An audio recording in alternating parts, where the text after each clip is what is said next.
Indian batting legend Virat Kohli और दूसरी तरफ 19 साल के ऑस्ट्रेलियाई युवा ओपनर सैम कॉन्स्टेंस, और जहां पर विराट कोहली पर यह आरोप लगा कि विराट कोहली जबरदस्ती सैम कॉन्स्टेंस से भिड़ते हुए नजर आए और उन्होंने चलते चलते अपना कंधा सैम कॉन्स्टेंस के कंधे से लड़ा दिया और इसके बाद ये मामला गर्म होता चला गया।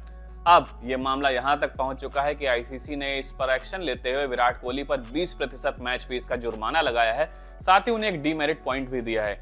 लेकिन ये मामला अभी थमा नहीं है और इसकी चर्चाएं और भी तेज हो गई हैं, क्योंकि इस पूरे मामले में अब कई सारे पूर्व क्रिकेटर्स भी सामने आ गए हैं और उन्होंने अपना अपना रिएक्शन इस पूरे वाकये को लेकर दिया है। जहां पर कई सारे पूर्व क्रिकेटर्स का सबसे बड़ा नैरेटिव यही है कि विराट कोहली पर आईसीसी ने जो एक्शन लिया वो इनफ नहीं था, कहीं ना कहीं वो उतना हार्श नहीं था जितना विराट कोहली का हार्श बिहेवियर ऑन फील्ड देखने को मिला था। अब इस कड़ी में सबसे पहला नाम है पूर्व भारतीय क्रिकेटर सुनील गावस्कर का, जिनका कहना है कि विराट कोहली जो कि एक इंडियन लीजेंड क्रिकेटर हैं या एक इंडियन आइडल क्रिकेटर हैं, जिनको कई सारे भारतीय फैंस या भारतीय क्रिकेटर्स अपना आइडल मानते हैं, उन्होंने मैदान पर जिस तरीके का रवैया अपनाया वो बिल्कुल भी अच्छा नहीं था। साथ ही उन्होंने ये भी कहा कि विराट कोहली जैसा खिलाड़ी जो कि एक देश के लिए आइडल है और इंडियन क्रिकेटिंग लीजेंड है, उसको ये सब शोभा नहीं देता। हालांकि उन्होंने ये भी कहा कि आईसीसी ने जो भी उन्हें सजा सुनाई है वो रूल बुक के हिसाब से सुनाई गई है। आईसीसी की रूल बुक जो भी कहती है उसी के लिहाज से उन पर 20% मैच फीस का जुर्माना लगाया गया है, यानी ये कहीं ना कहीं बिल्कुल सही है। हालांकि लेकिन जब एक लेजेंड क्रिकेटर की बात होती है या इतने सीनियर प्लेयर की बात होती है तो विराट कोहली को लेकर सुनील गावस्कर ने सबसे बड़ी बात ये कही कि उनको ही सजा इस तरीके से है जैसे किसी की कलाई पर थप्पड़ मार दिया गया हो, यानी स्लैप ऑन द रिस्ट। ये कहीं ना कहीं उन्होंने टर्म यूज किया है जो कि ये कहीं ना कहीं इंडिकेट करता है कि विराट कोहली को ही सजा से वो कहीं ना कहीं बिल्कुल कह सकते हैं खुश नहीं दिखे, कि वो इतना ज्यादा उम्मीद कर रहे थे कि शायद इससे बड़ी सजा विराट कोहली को आईसीसी सुना सकती थी। हालांकि उन्होंने आगे यह भी कहा कि रूल बुक के हिसाब से आईसीसी इसी तरीके का पनिशमेंट देता आया है और उन्होंने कहा कि विराट कोहली को आगे इन तरह की चीज़ों से बचना चाहिए। और उन्होंने खास कर ये कहा कि हम जब विराट कोहली की बात करते हैं तो मुझे ये लगता है कि विराट कोहली को आगे चलकर उनकी यादगार पारियों को लेकर याद किया जाना चाहिए, ना कि इस छोटे से इंसिडेंट को लेकर। अब इस कड़ी में एक और नाम जुड़ गया है जो है पूर्व ऑस्ट्रेलियाई कप्तान रिकी पॉन्टिंग।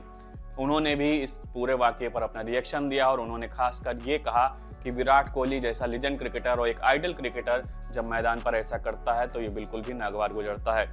बिल्कुल, हमने ऐसे पहले भी कई सारे वाकये देखे हैं और कई बार ऐसे इंसिडेंट्स में आईसीसी ने 15 से 25% के बीच ही मैच फीस का जुर्माना कई सारे प्लेयर्स पर लगाया है। पर हम यहाँ बात एक सीनियर प्लेयर, एक पूर्व भारतीय कप्तान और एक लेजेंड क्रिकेटर की बात कर रहे हैं जो कि मैदान पर मौजूद था। उस पर जो रूल बुक के हिसाब से सजा सुनाई गई है उस पूरे वाकये पर, वो बिल्कुल सही है, लेकिन कहीं ना कहीं ये उतनी संतुष्टि नहीं देती, कहीं ना कहीं ये सजा उतनी हार्श नहीं थी जितना विराट कोहली का behaviour on field harsh reflect हो रहा था। तो कहीं ना कहीं रिकी पॉन्टिंग ने भी ये इंडिकेशन दिया कि विराट कोहली को जो सजा आईसीसी ने सुनाई है वो कहीं ना कहीं उतनी काफी नहीं है जितनी कहीं ना कहीं ऑस्ट्रेलियन मीडिया या ऑस्ट्रेलियाई पूर्व क्रिकेटर्स उम्मीद कर रहे थे। अब इस कड़ी में पूर्व भारतीय क्रिकेटर रवि शास्त्री और भारतीय टीम के पूर्व कोच रवि शास्त्री ने भी अपना रिएक्शन सामने दिया है। उन्होंने कहा है विराट कोहली जब इस पूरे वाकये को लेकर आगे चलकर फिर से एक बार मुड़कर देखेंगे तो उन्हें ये कहना होगा कि वो बहुत लकी थे। यानी रवि शास्त्री का कहना है कि विराट कोहली काफी लकी थे कि उन्हें बस इतनी सी ही सजा का सामना करना पड़ा। और उन्होंने कहा कि मैं मानता हूं कि विराट कोहली जिस तरीके से फील्ड पर बिहेव करते हैं, जिस तरह से उनका फील्ड पर रवैया है, ऐसा इंसिडेंट हो सकता है, लेकिन हम फिजिकल होने को बिल्कुल भी जायज नहीं ठहरा सकते। जिस तरीके से विराट कोहली सैम कॉन्स्टेंस से फिजिकल होते हुए दिखे, ये बिल्कुल भी नागवार गुजरता है। विराट कोहली को इन सारी चीजों से बचना चाहिए और मुझे ये लगता है कि विराट कोहली जब आगे जाकर इन पलों को मुड़कर देखेंगे तो वो अपने आप को लकी महसूस करेंगे कि आईसीसी ने उनको मात्र इतनी ही सजा सुनाई। तो ये कहीं ना कहीं कुछ रिएक्शंस थे जो पूर्व क्रिकेटर्स ने दिए। क्या आपको भी यही लगता है कि जो विराट कोहली को आईसीसी ने सजा सुनाई है वो क्या नाकाफी है, या फिर रूल बुक के हिसाब से आईसीसी ने जो सजा सुनाई है वो एक क्रिकेटर को कहीं ना कहीं अपनी गलती सुधारने के लिए, एक कह सकते हैं इंडिकेशन देने के लिए काफी है? तो आप अपनी राय हमारे साथ कमेंट सेक्शन में साझा कर सकते हैं। हम आपके साथ इसी तरीके के अपडेट्स के साथ आगे भी जुड़े रहेंगे। आप देखते रहिए क्रिकेट नेक्स्ट। बहुत बहुत धन्यवाद।